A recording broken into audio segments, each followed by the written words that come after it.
बिस्मिल्लाहिर्रहमानिर्रहीम। अस्सलामुअलैकुम। पाक न्यूज़ 91 में खुश आमदीद। दोस्तों, चैनल को सब्सक्राइब करें और बेल आइकन को जरूर दबाएं ताकि हर वीडियो आपको वक्त पर मिले। और यह मकबूल जान साहब ने अपने एक प्रोग्राम में कहा था कि अल्लाह ना करे कभी ऐसा हो, लेकिन मुझे लग रहा है कि 2019 के मार्च या अप्रैल में पाक भारत जंग छिड़ सकती है, क्योंकि हालात अंदर ही अंदर खराब हो रहे हैं और काफी सीरियस हद तक खराब हो सकते हैं। दोस्तों, ओरिया मकबूल जान साहब ने ये बात क्यों की थी, इसकी क्या वजूहात है, ओरिया मकबूल जान साहब ने किन वजूहात के मद्देनजर इतनी बड़ी बात की है। चूंकि इस पर ओरिया साहब ने अपने प्रोग्राम में कोई डिस्कशन नहीं की, लेकिन मैं कुछ पॉइंट्स रखना चाहता हूँ आप लोगों के सामने। मेरे जहन में कुछ बातें आ रही है। मुझे लगता है कि शायद ये वो वजूहात है जिनकी वजह से ओरिया साहब को ये लगा कि जंग के इम्कानात ज्यादा है। दोस्तों, अगर कभी मेरी ये वीडियो ओरिया साहब के सामने आ गई या किसी ने पहुंचाई, तो ओरिया साहब से गुजारिश है कि वो इस वीडियो पर राय जरूर दे, ताकि मुझे और मेरे जैसे तमाम लोगों के लिए क्लियर हो जाए कि भारत और मोदी सरकार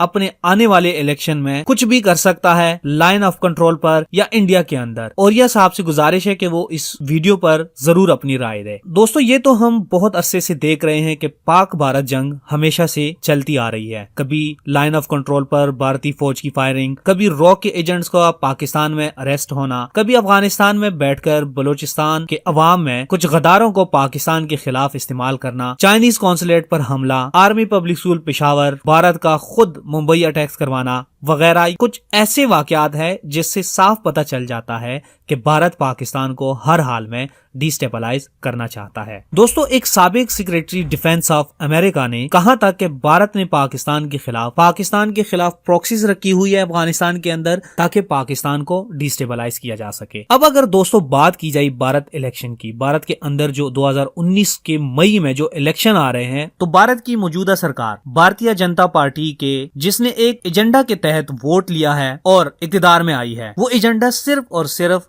हेट पॉलिटिक्स अगेंस्ट पाकिस्तान है, यानी पाकिस्तान मुखालिफ वोटर्स। और अभी रिसेंटली हमारे सिफारतकारों के साथ जो सलूक हुआ है, जिस तरह उनको हरासा किया गया है बीजेपी की तरफ से और पाकिस्तान मुखालिफ जो बयानात आ रहे हैं, तो उससे साफ जाहिर होता है कि ये पार्टी और एंटी पाकिस्तान पार्टीज ने धमकी अमेज बयानात के पीछे अपने अज़ाइम पूरा करना चाहते हैं। अब इन बयानात को ये लोग किस तरह प्रैक्टिकल लाएंगे, उसके लिए मोदी सरकार से कुछ भी एक्सपेक्ट किया जा सकता है। इंडिया के कुछ पॉलिटिशियंस ने ये कई दफा जिक्र किया है कि वोट हासिल करने के और वोट बैंक बनाने के लिए मोदी से कुछ भी एक्सपेक्ट किया जा सकता है।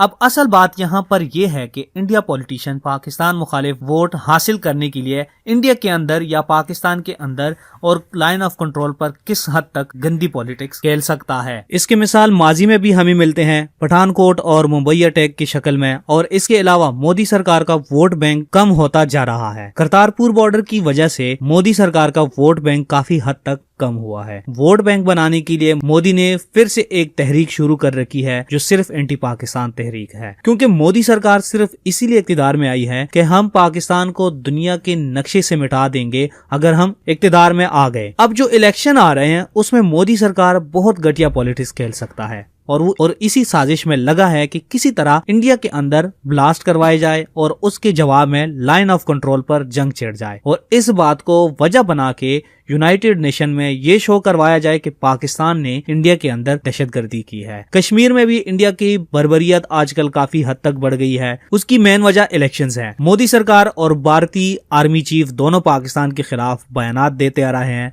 हुकूमत और आर्मी दोनों का एक ही मौक़िफ़ है, पाकिस्तान की तबाही। और इसी मकसद के लिए अफगानिस्तान में इंडिया मुकम्मल तौर पर सेटल हो चुका है। बदकिस्मती से हमारे कुछ पख्तून अफगानियों के दिलों में पाकिस्तान के खिलाफ, बिलखुसूस पंजाब के खिलाफ इतना जहर भर दिया गया है कि ये कुछ मखसूस अफगानी जब पंजाबियों का नाम सुनते हैं तो इन मुंह से जहर उगलता है। अफगानिस्तान में दाइश के साथ इंडिया मुकम्मल राब्ते में है और इस मिशन में अमेरिका, इसराइल दाइश को और इंडिया को मुकम्मल सपोर्ट कर रहा है। एक रिपोर्ट के मुताबिक रशिया ने जब अफगानिस्तान पर हमला किया था तो उसका मकसद अफगानिस्तान नहीं बल्कि पाकिस्तान था। इसी तरह जब 9/11 हुआ तो वो अमेरिका और इसराइल का एक गलीज तरीन साजिश के तहत इल्जाम अफगानिस्तान पर लगाया और वहां बेगुनाह लोगों को कत्ल किया। लेकिन यहाँ भी टारगेट अफगानिस्तान पाकिस्तान है। अब दोस्तों, यहाँ पर एक बात गौर करने वाली है कि अगर अमेरिका अफगानिस्तान से निकलता है तो दाइश, भारत और इसराइल पाकिस्तान के ऊपर हमला करेंगे एक तरफ से, और ये तीनों पाकिस्तान पर अफगानिस्तान की तरफ से हमलावर होंगे, और दूसरी तरफ ये कश्मीर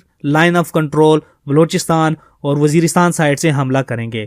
लेकिन सबसे पहले ये गवादर पर अटैक करेंगे क्योंकि सीपैक पाकिस्तान के मईशत के लिए रेड की हड्डी है जो किसी भी दुश्मन को बिल्कुल हजम नहीं हो रहा ये प्रोजेक्ट। इसके अलावा बीजेपी की काफी ज्यादा मिनिस्टर के खिलाफ स्कैंडल सामने आए हैं, लोगों की तरफ से काफी तनकीद का निशाना बने हैं और माइनॉरिटी के खिलाफ उनका रवैया काफी खतरनाक है। मुसलमानों की बहुत बड़ी तादाद आज भी माइनॉरिटी तस्वर की जाती है। तो ये सारे पॉइंट्स ऐसे हैं जिनकी वजह से मोदी सरकार अपनी साख हो रहा है। अब इस चीज से निकलने के लिए मोदी ने इंडिया के अंदर हर जगह कुछ ना कुछ तबाही जरूर करनी है, क्योंकि उसने पहले भी हजारों लोगों का कत्लेआम किया है सिर्फ वोट हासिल करने के लिए, और हमेशा से होता चला आ रहा है कि जब भी किसी इंडियन ने वोट हासिल करने हो तो वो मुल्क के अंदर कुछ ना कुछ जरूर कर देता है। जैसे मुंबई अटैक करवाए गए ताकि लोगों का ध्यान हटाकर पाकिस्तान की तरफ से आने वाले नामो निहाद दहशतगर्दों की तरफ मबजूल की जाए और बदले में हम अपनी पॉलिटिक्स खेल के इक्तदार में आए। मुंबई अटैक्स में अजमल कसाब का किरदार बना बनाया जो भारतीय बंदा था,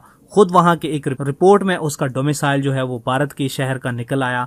तो ये सारे वो पॉइंट्स हैं जिनके तहत मुझे लग रहा है कि शायद ये इलेक्शन की थ्रू जो मोदी सरकार है उससे कुछ भी एक्सपेक्ट किया जा सकता है। वो वहां पे हालात खराब कर सकते हैं, अटैक करवा सकते हैं, ब्लास्ट करवा सकते हैं, जिसकी वजह से मुल्क के हालात खराब हो जाएंगे और उसका सीधा से सीधा इल्जाम जो है पाकिस्तान के ऊपर लगाएंगे। क्योंकि अभी उनके जो आर्मी चीफ है उसने भी कहा है कि लाइन ऑफ कंट्रोल पर दहशतगर्दी हो रही है, पाकिस्तान दहशतगर्दों को सपोर्ट कर रहा है जिसकी वजह से हमारा नुकसान हो रहा है, तो हम किसी भी जवाबी कार्रवाई के लिए तैयार है।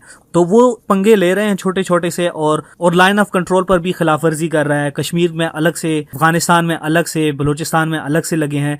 तो ये वो पॉइंट्स हैं मैं समझता हूं कि जिनकी वजह से शायद औरिया मकबूल जान साहब ने कहा है कि मार्च और अप्रैल के में पॉसिबल है कि पाक भारत जंग जो है वो छिड़ जाए। लेकिन अल्लाह ना करे कभी ऐसा हो, क्योंकि अगर ऐसा हुआ तो इंतहाई खतरनाक हद तक तबाही हो सकती है। तो आज की इस वीडियो में इतना ही, मिलते हैं नेक्स्ट वीडियो में। अल्लाह हाफिज।